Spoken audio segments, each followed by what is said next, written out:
नमस्ते dear students, welcome to all. स्वागत है आप सभी का पीटी एजुकेशन पे एक बार फिर से। आज है हमारा सेशन नंबर 224। आज जो करंट अफेयर का जो हम टॉपिक लेंगे, थोड़ा सा इंडियन बैंकिंग की ओर चलेंगे। अभी हाल फिलहाल आरबीआई की एनुअल रिपोर्ट आई है। 27 मई को ये रिपोर्ट जो है पब्लिक डोमेन में रखी गई। आरबीआई की वेबसाइट पे जाके आप देख सकते हैं आराम से। 350 पन्नों की वेबसाइट, 350 पन्नों की रिपोर्ट है। और आरबीआई तो आपको पता ही है क्या लिखता है, मतलब एक बार लिखता है तो रुकता ही नहीं है। उनका एक स्टेटमेंट एक पैराग्राफ होता है अपने आप में। तो बहुत ही मशक्क़त के बाद इसकी समरी हम बना पाए और साथ ही साथ कुछ अखबारों में भी इसको लिया गया, तो वहाँ से हम इसको रेफ़र करके लेके आए हैं। देखिए, ये तरीके की जो न्यूज़ है इकोनॉमी से जुड़ी हुई, इस पे मैं यही अपील करूँगा, जितने भी आप लोग स्टूडेंट्स जो पढ़ रहे हैं, जो यंगस्टर्स हैं, अ, उन सब को कम से कम इकोनॉमिक न्यूज़ पे अब नज़र बना के रखनी पड़ेगी। क्योंकि अगर आपको अपने भविष्य की चिंता है, अगर आप चाहते हैं कि आपका भविष्य बिल्कुल स्टेबल रहे, सिक्योर रहे, तो आपको सिर्फ एक ही चीज़ पे फोकस करना है, वो है भारत की इकोनॉमिक एक्टिविटीज़ और उससे रिलेटेड प्लान्स। तो जो रेगुलेटरी बॉडीज़ हैं, लाइक आपकी आरबीआई हो गई, सेबी हो गया, नाबार्ड हो गया, ये क्या कर रहे हैं, किस तरीके से काम कर रहे हैं, गवर्नमेंट इनके साथ कितना कोप अप कर रही है, कैसे बिहाइंड द सीन क्या चल रहा है, ये सब आपको पता होना चाहिए। और ये तभी आप कर पाएंगे जब आप इन चीज़ों को ध्यान से पढ़ेंगे, समझेंगे, ना कि आप कहीं और डिस्ट्रैक्ट हो जाएं, किसी और मामले में डिस्ट्रैक्ट हो जाएं। तो सभी यंगस्टर से यही अपील है कि आप कम से कम इन मुद्दों को समझें। अब जिनका बैकग्राउंड इकोनॉमी का नहीं है या जिनको मज़ा नहीं आता इकोनॉमी में, लेकिन फिर भी समझना तो पड़ेगा ही। क्योंकि अगर आपको एक स्टेबल लाइफ चाहिए तो आपको फाइनेंशियल मैनेजमेंट करना आना बहुत ज़्यादा ज़रूरी है। साथ ही साथ इकोनॉमी अच्छी रहेगी तो देश का कॉन्फिडेंस अच्छा रहेगा, तो अगर देश का कॉन्फिडेंस अच्छा है तो फिर आपका कॉन्फिडेंस भी अच्छा रहेगा। तो आरबीआई की इस तरीके की जो रिपोर्ट्स हैं, ये बहुत कुछ बयां करती हैं। इनको हम देखेंगे 5 पॉइंट्स में, मैंने पूरा इसको समराइज कर दिया है आपके लिए। जितना कम हो सका हमने उसे बनाने की कोशिश की। ये इंडियन एक्सप्रेस में आई थी ये खबर। Fall in provisions, sharp forex gains led to higher RBI surplus. तो फॉरेक्स रिजर्व तो बढ़ता चला जा रहा है और कई लोग डिमांड मांग रहे हैं कि अब भारतीय सरकार को अगर कोविड से लड़ना है तो फॉरेक्स रिजर्व को इस्तेमाल करना शुरू करना पड़ेगा। आरबीआई के पास जो सरप्लस अमाउंट है, इसको शुरू करना पड़ेगा। उसी के बेसिस पे ही हम आसानी से कोविड से लड़ पाएंगे और सबकी हालत भी अच्छी रहेगी, जिसको इकोनॉमी के भाषा में फिस्कल स्टिमुलस कहा जाता है। चलिए शुरू करते हैं। पहला पॉइंट देखते हैं, कुछ बिंदु में हम आपके लिए इसको लेके आए हैं। पहला बिंदु है, मैंने सोचा कि क्यों नहीं आरबीआई के स्टाइल में लिखा जाए, क्योंकि आरबीआई भी जब एक पॉइंट से शुरू करता है तो पता नहीं, उसका एक स्टेटमेंट एक पैराग्राफ होता है यार। मतलब इंसान थक जाए और उससे लगे यार खत्म ही नहीं हो रहा ये स्टेटमेंट। तो recently RBI has transferred a higher amount to government as a surplus this year and gains from foreign exchange transactions during the year ended March 2021। तो हर साल होता है, ये हर साल होते आया, एक तरीके से परंपरा है, ट्रेडिशन है कि आरबीआई हर साल कुछ पैसा जो है वो सरकार को देती है। बैंकर्स बैंक है आरबीआई और गवर्नमेंट का भी बैंक कर यही है। इन्होंने कितना ट्रांसफर किया? 99,122 करोड़ रुपए इन्होंने सरकार को दे दिए। अब इससे होगा क्या? इससे ये बोला जा रहा है कि जो सरकार की फाइनेंसेस है वो बूस्ट हो जाएंगी। ठीक बात है। अब ये दिया किस कानून के तहत, तो वो भी जान लो। Under section 47 of RBI act 1934, बिल्कुल याद रख लेना, एग्जाम में ऐसे का ऐसे आएगा। तो सेक्शन 47 ऑफ आरबीआई एक्ट के तहत ये अमाउंट जो है ये ट्रांसफर किया गया। कुछ साल पहले 1,76,000 करोड़ भी ट्रांसफर किए गए थे। बहुत बड़ी न्यूज़ तब बनी थी और बहुत सारे मीम्स बने थे, कार्टून्स बने थे कि जो आरबीआई का टाइगर था उसे किस तरीके से एक डरा हुआ टाइगर बोला जा रहा था, क्योंकि ऐसा कभी हुआ नहीं था।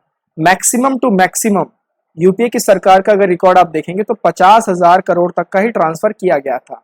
लेकिन इतने हाई अमाउंट में ट्रांसफर करना, चलो अब तो समझ में आता है कोविड है, लेकिन जब ये अमाउंट 2019 में आई थिंक ये अमाउंट जो है वो ट्रांसफर किया गया था 1,76,000 करोड़।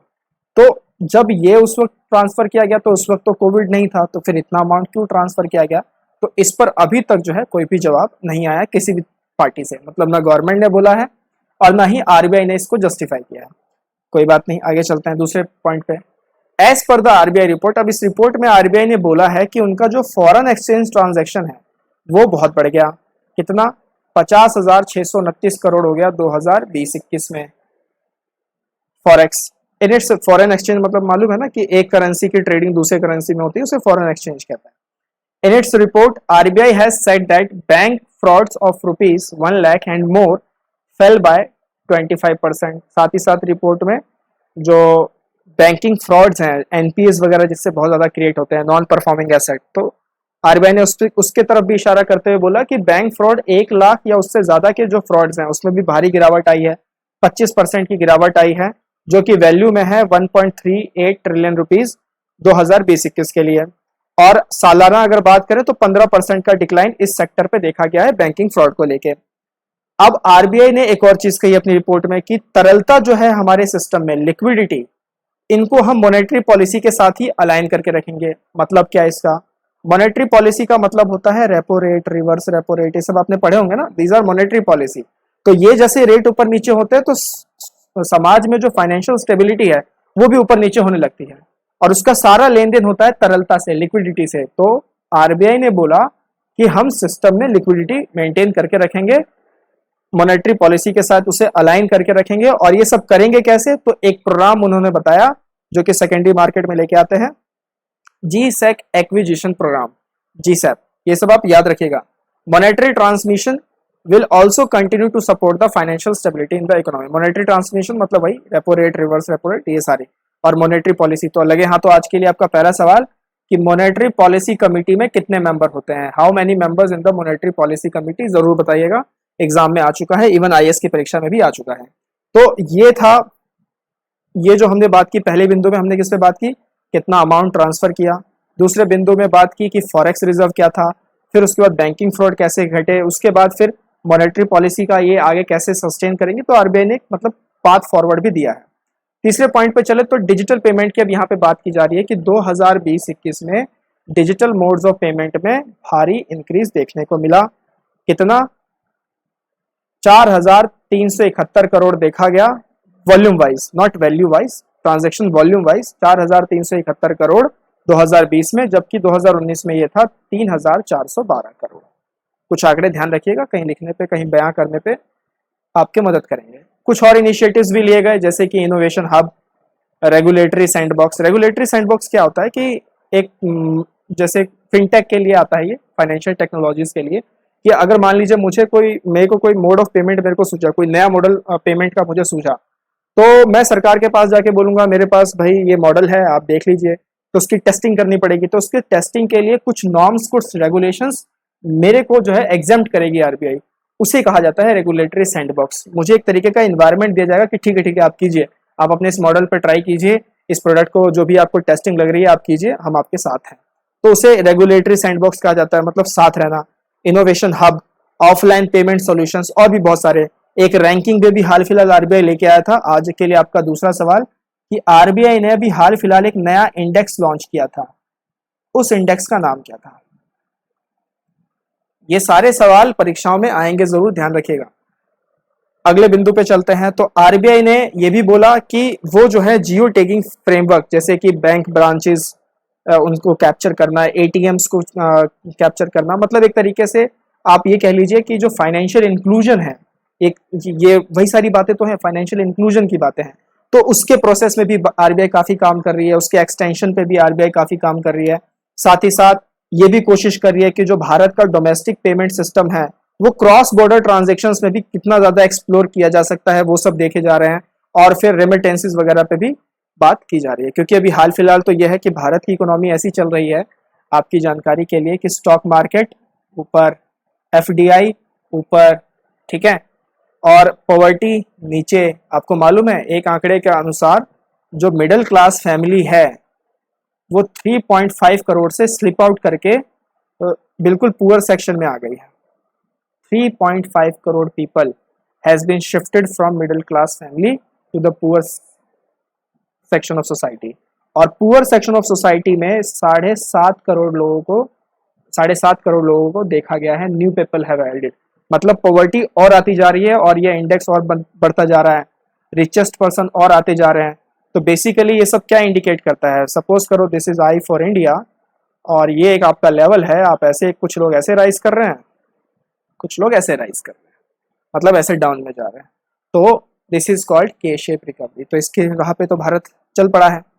साथ ही साथ आरबीआई ने यह भी बोला कि इस साल का जो जीडीपी ग्रोथ है 10.5% का रहेगा, and said that there will be a sharp turn around growth is likely to happen when the vaccination drive picks up easily and infection rates fall। तो बेसिक बात यह है कि जहां तक इकोनॉमिस्ट का कहना है, जो काफी सारे एक्सपर्ट्स हैं, उनका कहना है कि अगर अभी भी कुछ चीजें नॉर्मल हो गई, सपोज लॉकडाउन हट गया, तो इकोनॉमिक उतनी जल्दी ट्रैक पर नहीं आएगी। क्यों नहीं ट्रैक पे आएगी? क्योंकि इसलिए ट्रैक पे नहीं आएगी क्योंकि आपका प्राइवेट फाइनेंशियल कंजम्पशन एक्सपेंडिचर जो कि 60% है आपके जीडीपी का, वो बिल्कुल गिर गया है। लोग पैसा खर्च ही नहीं करना चाहते। ज्यादातर पैसा लोगों का मेडिकल में चला गया। जो उनकी जो बचत थी, आउट ऑफ पॉकेट एक्सपेंसेस जो उन्होंने जेब से दिया, वो सारा का सारा मेडिकल में चला गया। तो अब वो जो गैप आ गया है, उस गैप को भरने में समय लगेगा। तो काफी सारे एक्सपर्ट्स का ये कहना है। तो बेसिक बात ये है कि आरबीआई की ये रिपोर्ट ऑप्टिमिस्टिक है। ऑब्वियस बात है, हमें ऑप्टिमिस्टिक रहना चाहिए, होप्स हो कि बहुत अच्छा हो, लेकिन कुछ ना कुछ रियलिटीज से डिफर भी है। देखेंगे क्या होता है आगे, किस तरीके से नॉर्मल होता है, क्योंकि चीजें पीछे भी नॉर्मल हो गई थी, लेकिन फिर से लॉकडाउन आ गया। थर्ड वेव का खतरा है, फोर्थ वेव का खतरा है, और बहुत सारे पैरामीटर्स पे तो हम पहले भी बात कर चुके हैं कि एजुकेशन किस तरीके से हिट हो गया बुरी तरीके से, टूरिज्म इंडस्ट्री किस तरीके से हिट हो गई, उसके बाद आपका बहुत सारे और जो जॉब लॉसेज, एम्प्लॉयमेंट, ये सब चीजें, इन सब फ्रंट पे काफी मतलब गिरावट देखने को मिली है। एमएसएमई में काफी गिरावट देखने को मिली है। तो काफी जो है स्थिति इकोनॉमी की अच्छी नहीं है। कितना समय लगेगा, क्या लगेगा, ये तो पॉलिसीज जो है आगे की बताएंगी। सरकार को बस खाली एक ही निवेदन है कि आप जो है सिंपल सब कुछ छोड़ दीजिए और सिर्फ इकोनॉमी पे फोकस कीजिए। और यही चीजें जो है आप लोगों को भी कहनी चाहिए, जो आप स्टूडेंट्स लोग जो सुन रहे हैं, जो देख रहे हैं, जो पढ़ रहे हैं, सरकार से आपको भी यही बात कहनी चाहिए कि इकोनॉमी पे फोकस करना बहुत ज्यादा इंपॉर्टेंट हो चुका है। आई थिंक आपको ये लेक्चर पसंद आया होगा। आरबीआई रिपोर्ट को हमने जितना ब्रीफ में हो सकता था, हालांकि करेंसी नोट्स पे भी इसमें बात की गई है, उसके भी डेटाज आए हैं, तो मुझे वो थोड़ा सा इंपॉर्टेंट नहीं लगा, इसलिए मैं उसको मैंने हटा दिया। जो भी इंपॉर्टेंट पैरामीटर्स थे हमने उस पर बात की है। हालांकि इस आर्टिकल को आप आराम से पढ़ सकते हैं वीडियो को पॉज करके। कुछ चार्ट्स आपके लिए, कोविड-19 का जो चार्ट है ये देख सकते हैं, बहुत ही खूबसूरत चार्ट है। 1 मार्च से लेकर 29 मई तक का ये चार्ट बनाया गया है। यहाँ पर आप देख रहे हैं, ये है एवरेज ऑफ न्यू केसेस, और ये जो एक्सिस है ये है एवरेज ऑफ न्यू डेथ्स। तो मौतें इतनी हुई हैं और एवरेज बात बताई जा रही है, और एवरेज केसेस 1 मार्च से लेकर 29 मई तक इतने डेली बेसिस पे बने हुए हैं। राइट, अब कितने केसेस हो गए टोटल? तो टोटल हो चुके हैं 2.80 करोड़ केसेस, लगभग नियरली। और डेथ कितने हो गए? तो 3.30 लाख डेथ, इतनी डेथ भारत में हो चुकी है। ये गवर्नमेंट आंकड़े हैं, हालांकि कुछ लोग कह रहे हैं कि ये फिगर 4 से 5 गुना ज्यादा है। चलिए देखते हैं क्या होता है। फिलहाल तो जो गवर्नमेंट आंकड़ा दे रही है उसी पे विश्वास करते हैं। पेट्रोल पंप पे हाई बर्डन आ गया है, तो अब आत्मनिर्भर बनने की हम सबको बहुत ज़्यादा ज़रूरत हो गई है। तो बाइकें छोड़ें और साइकिल पे आएँ, बहुत अच्छा रहेगा हेल्थ के लिए भी और सब चीज़ों के लिए भी। अब यहाँ देख सकते हैं आप रिकॉर्ड प्राइसेस, मुंबई, कोलकाता, दिल्ली में फिलहाल अभी नीचे बना हुआ है, लेकिन कितना बना हुआ है? 93.94। उसके बाद crude price versus pump price, बहुत इंपॉर्टेंट चार्ट है ये। यहाँ पे आप देख सकते हैं कि यहाँ पर अप्रैल और से दिसंबर के महीने के बीच में कहीं क्रूड प्राइस बहुत नीचे था, लेकिन जो पंप प्राइस था वो फिर भी ऊपर था। क्यों? क्योंकि टैक्स को बहुत ज़्यादा इंक्रीज कर दिया गया था। अभी क्रूड प्राइस फिर से हाई हो चुका है और पंप प्राइस तो ऑब्वियसली हाई है ही। हाई टैक्स बर्डन यहाँ पे आप देख सकते हैं, ये मई 2014 से मई 2021 तक का एक बहुत अच्छा चार्ट इन्होंने बनाया है कि बेस प्राइस 47 रुपये था, अभी 34 है। तब सेंटर जो है 14% टैक्स लगाती थी 10 रुपये के आसपास का, अब 36% लगाती है। डीलर कमीशन 3% पे था, 4% पे है। तो आप ये देख रहे हैं 14% से 36% हो गया, रफली 3 टाइम्स, मतलब 216% का सेंटर का टैक्स राइज हुआ है 7 सालों में। यहाँ पे आप देख सकते हैं। तो अब ये अमाउंट आप देख ही लीजिए एवरेज बेसिस पे कितना बना हुआ है, और साथ ही साथ हाईएस्ट एक्सपेंडिंग में भी भारत जो है वो ऊपर हो गया है। तो बहुत ही काम का चार्ट है, देखिएगा और अपने दोस्तों को भी दिखाइएगा। सेशन को लाइक जरूर कीजिएगा, बड़ी मेहनत से आपके लिए सेशन बनाया जाता है। इसके बाद ये बहुत ही अच्छा मतलब आर्टिकल है, इस पर मैं ज़्यादा बोलना नहीं चाहूँगा। मैं बस आपको यही कहूँगा कि वीडियो को पॉज करके इसे आराम से पढ़िए। निएंडरथल मतलब 4,30,000 साल पहले ये आए, होमोसेपियंस से पहले आए, अफ्रीका में इवॉल्व हुए, लेकिन उसके बाद फिर आगे नहीं बढ़ सके। और इनसे होमोसेपियंस यानी हम लोगों ने क्या क्या इनहेरिट किया? स्किन जो है होती है हमारी वेयरिंग स्किन, उसके बाद हेयर कलर, इम्यूनिटी, ये सब के सब जो है निएंडरथल से लाए गए हैं। तो बहुत ही बढ़िया ये आर्टिकल है डी बाला सुब्रमण्यम का, इसको आप पढ़िएगा, आपको बिल्कुल मजा आएगा। If you believe in science and its origin, right. चलिए, इकोनॉमिक क्रैकर का कॉम्बो कोर्स चालू है, जुलाई से एक नया बैच आ रहा है, अपने आप को एनरोल कराते चलिए। पीटी के सब्सक्रिप्शन कोर्सेज भी ऑन है, करंट अफेयर्स के एनुअल कंपाइलेशन बुक स्टोर पे है, डाउनलोड कीजिए, पढ़ना शुरू कीजिए। हम इसी तरीके से मिलते रहेंगे, बढ़ते रहेंगे। टिल देन टेक केयर, नमस्ते, जय हिंद।